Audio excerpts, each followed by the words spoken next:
ក៏ស្ងាត់រងាឯកាសំលឹងមើលនាឡិកាក៏ចិត្តដល់នាទីចុងក្រោយទៀងទូរស័ព្ទមើលរូបថតអនុសាសន៍ដិតដាំនៅឡើយ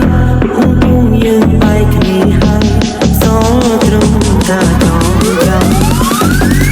តុងព្រីមុនដែលបងតែងទុំឲ្យអូនយំម្នាក់ឯងមិនចេញបារម្ភខ្លាចតែគិតដល់អូនជាស្រីពេលដែលបាត់បង់រូបអូនដឹងថាស្មួយមានតម្លៃអាចទេចង់សុំឲ្យថ្លៃត្រឡប់មកបែកបងដូចឆ្នាំមុនទេត្រូវនៅឆ្លងឆ្នាំម្នាក់ឯងមានអូនកាន់ដៃប្រឡែងមើលកំជ្រួតជាមួយគ្នា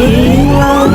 អត់ទៅមួយបានសុំលែងមកក៏បានអូនមានអត់ត្រង់យើង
This is